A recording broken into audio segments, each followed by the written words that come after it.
pocket jacks, enter the gun. I decided to raise a 4x here.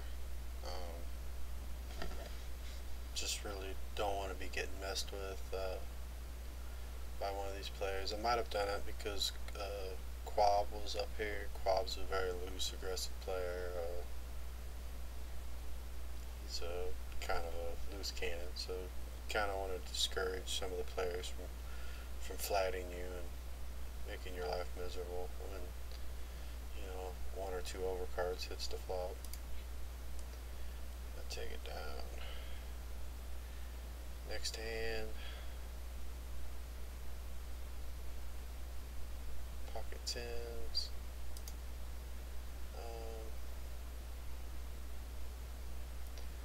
This guy here, he min raises. That's terrible. Nest Assault moves all in. This guy doesn't have to have a hand. Nest Assault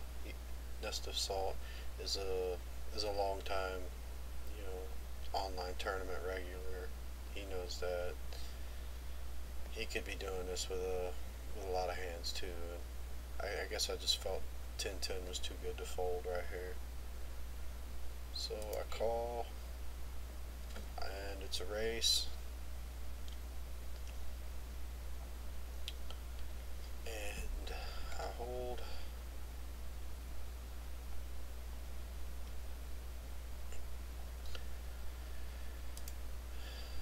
Next hand that we play, Jack. I decide to just flat here. uni-phil is not, you know, a super aggressive player. I doubt that, you know, he's raising light here. Plus I'm going to be out of position for the rest of the hand.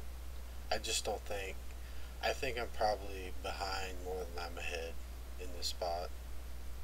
He could have a hand like ace king, or maybe tens or nines or something like that. But I think he has, you know, hands like, you know, queens and kings, and, you know, ace king a lot more. So I decided to just call here. I think I'm pretty much just set mining, or you know, hoping to catch a good flop. Maybe I could lead out at and find out where I'm at on the flop. I flop a set here. I go with my original read that he probably has, you know, a hand like aces or kings, or even like a hand like ace king is not really going to be wanting to fold on this flop. If he has pocket queens, then I guess I'm just going to lose my whole stack.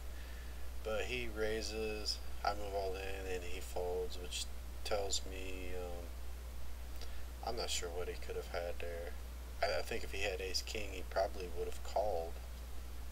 So he probably did have a hand like tens or nines. Alright, go to the next pot that I play. And before we get started, Feldless is a long-time tournament player on PokerStars. He's a decent player.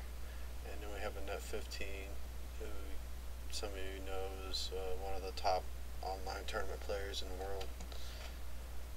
And I don't recognize anyone else. So this hand we get 2-9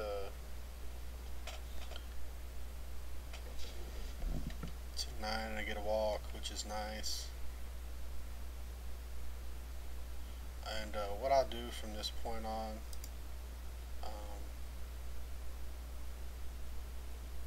is just review the hands that I played and any big pots in the tournament, which could involve a Net 15. As you can see right here, Knight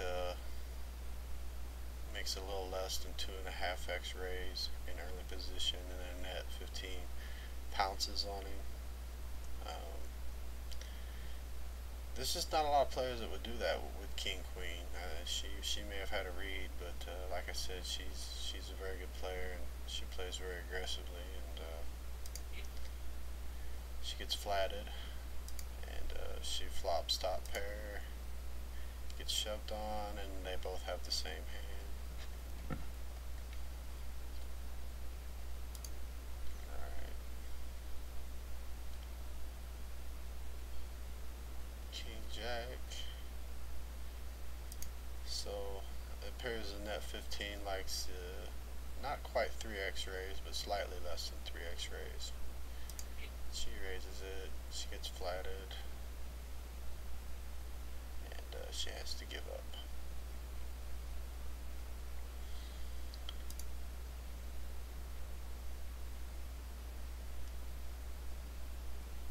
Alright, we've already seen this one. Ace Queen. Well, before we get started, got another well-known player on my right, below above. I think his name's Kevin Soul. He won a big WPT tournament a couple of years ago. I think it was the Bellagio Cup. He's a pretty good player. He's a lag. You'll see him playing a lot of pots, raising a lot of pots, limping, doing all kinds of annoying things. But he's a very good player, and I think we do end up clashing a few times. So keep that in mind, that he knows that I'm a tag and I know that he's a lag, so we're bound to clash.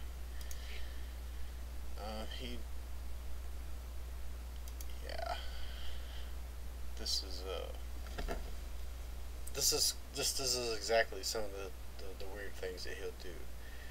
He limped in with this hand, and I think in his mind he was expecting me to raise, because that's just how I am. I don't like the small blind limping in like that. You know, I almost raise with any two there, like almost every time. And I think this was his plan the whole time, was to instead of raising and having me come over the top and pretty much, being, after I do that, I'm pretty much pot committed. He knows that he's never going to be able to push me off, my hand.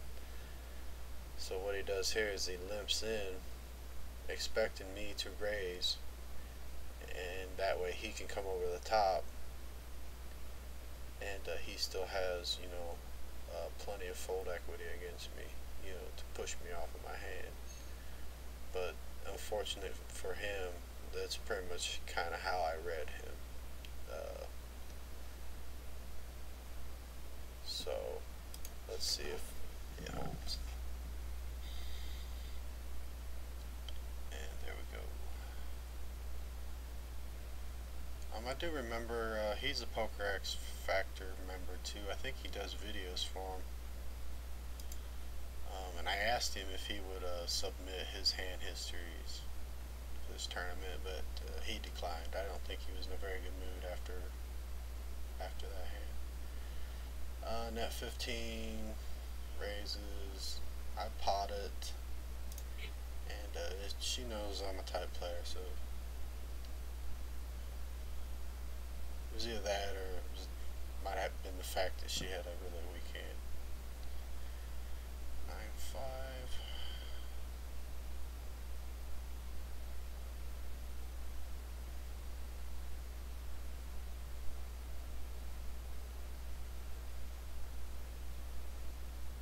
Queen 2.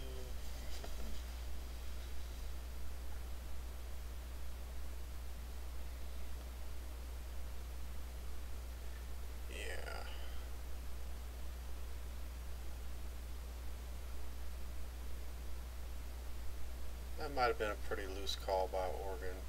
He doesn't have to call right there.